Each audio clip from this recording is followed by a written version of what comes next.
পবিত্র রোপণী একাদশী ব্রত 2023 পালন করতে হবে 27শে আগস্ট রোজ রবিবার। তবে জাপান এবং নিউজিল্যান্ডে এই ব্রত 28 তারিখ পালিত হবে। শ্রাবণের শুক্লপক্ষের একাদশী পবিত্র রোপণী একাদশী ব্রত। সুপ্রিয় ভক্তবৃন্দ, আমরা এই ভিডিওতে আলোচনা করব পবিত্র রোপণী একাদশী ব্রত মাহাত্ম্য কথা এবং পবিত্র রোপণী একাদশী ব্রতে সারা বিশ্বের পালনের সময়সূচি। পবিত্র রোপণী একাদশী ব্রত মাহাত্ম্য। একদিন মহারাজ যুধিষ্ঠির শ্রীকৃষ্ণকে জিজ্ঞাসা করলেন, হে প্রভু, শ্রাবণ মাসের শুক্লপক্ষের একাদশীর নাম কি, তা কৃপা করে আমাকে বলুন। শ্রীকৃষ্ণ বললেন, হে মহারাজ, এখন আমি সে পবিত্র ব্রত মাহাত্ম্য বর্ণনা করছি, মনোযোগ দিয়ে তা শ্রবণ করুন। যা শোনা মাত্রই বাজপেয় যজ্ঞের ফল লাভ হয়। প্রাচীনকালে দাপর যুগের শুরুতে মহিজিৎ নামে এক বিখ্যাত রাজা ছিলেন। তিনি মাহিষ্মতি নগরে রাজত্ব করতেন। কিন্তু দুঃখের বিষয় এই যে তার মনে বিন্দুমাত্র শান্তি ছিল না, কেননা তিনি ছিলেন অপুত্র। পুত্রহীনের ইহলোক পরলোক কোথাও সুখ হয় না। এইরূপ চিন্তা করতে করতে বহুদিন কেটে গেল, কিন্তু তবুও পুত্রমুখ দর্শনে রাজা বঞ্চিত রইলেন। অত্যন্ত দুর্ভাগা মনে করে রাজা চিন্তাগ্রস্ত হলেন।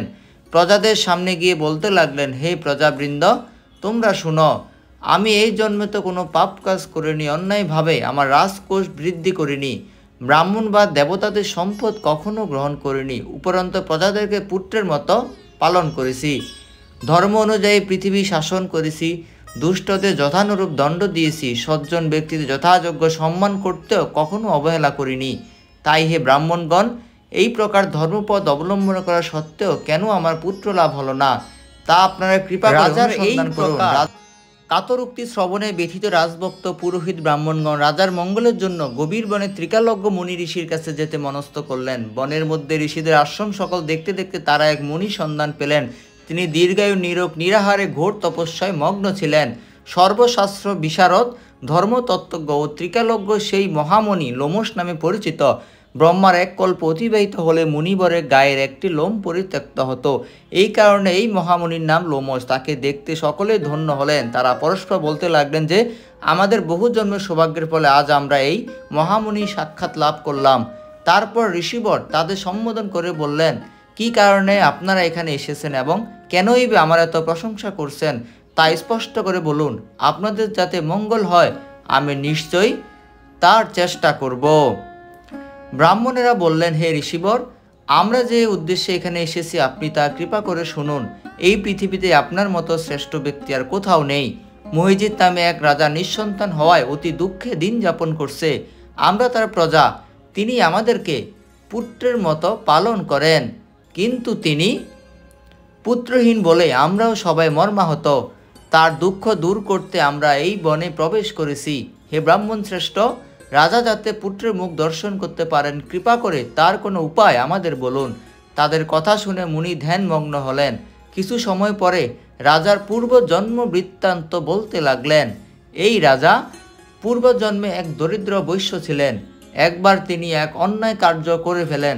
ব্যবসা করার জন্য তিনি এক গ্রাম থেকে অন্য গ্রামে যাতায়াত করতেন। এক সময় জ্যৈষ্ঠ মাসের শুক্লপক্ষের দশমীর দিনে কোথাও যাওয়ার পথে তিনি অত্যন্ত তৃষ্ণার্ত হয়ে পড়েন। গ্রাম প্রান্তে এক জলাশয় তিনি দেখতে পেলেন। সেখানে জলপানের জন্য যান। এক গাভী ও তার বাছুর সেখানে জলপান করছিল। তাদেরকে তাড়িয়ে দিয়ে তিনি নিজেই জলপান করতে লাগলেন।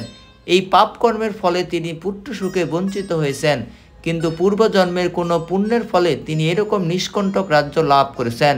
হে মুনিবর, শাস্ত্রে আছে যে পুণ্য দ্বারা পাপ ক্ষয় হয়।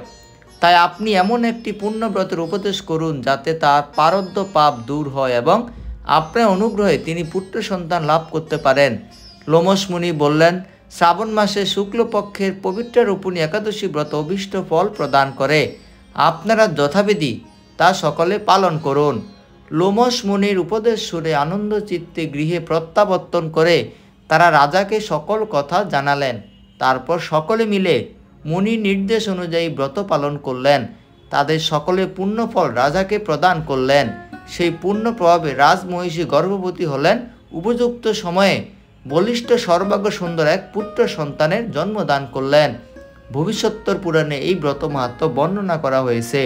এই ব্রত যিনি পাঠ বা শ্রবণ করবেন তিনি সমস্ত পাপ থেকে মুক্ত হবেন এবং পুত্র সুখ ভোগ করে অবশেষে দিব্য ধাম প্রাপ্ত হবেন। ধন্যবাদ মাহাত্ম্য পাঠ করার জন্য। তো আপনারা এখন আপনার বসবাসের স্থানে পালনের সময়টি সংগ্রহ করে নিন। আমরা এখন পালনের সময়সূচি আপনাদেরকে জানিয়ে দেব।